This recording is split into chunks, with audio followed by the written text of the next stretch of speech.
எக்ஸ்ட்ராடினரியா இருக்கும். என்ன மேடம் 11ஆம் இடத்துல இத்தன கிரகம், அதுவும் ராகுவோட பீரியட்ல இப்ப தான் அப்படியே பிட்டெல்லாம் போட்டீங்க. எக்ஸ்ட்ராடினரியா இருக்கும் அப்படின்னா, முதல் 15 நாட்கள் தாறுமாறா இருக்கு. ஒண்ணும் பெரிய நெகட்டிவ் ராசிநாதன் உச்சம் அடைஞ்சிருக்காருங்க. வேற என்ன வேணும்?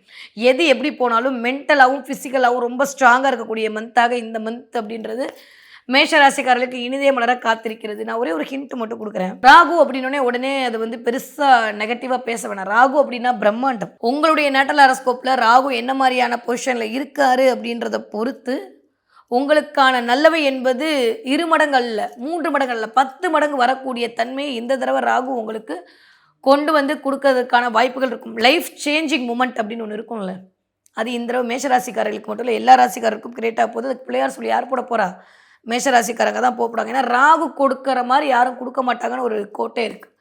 ராகு வந்து கேது கெடுப்பார், ராகு கொடுப்பார்ன்ற மாரி நெறைய இருக்கு. ராகு கொடுக்கணும்னு நெனச்சுட்டாருன்னா, அத நம்மளால தடுக்கவே முடியாது. ஒரு நாள்ல கோடீஸ்வரன் ஆக்கி விட்டு, எப்படியே ஒரு மாரி நம்மள வந்து திக்குமுக்காட செய்து விடுவார்.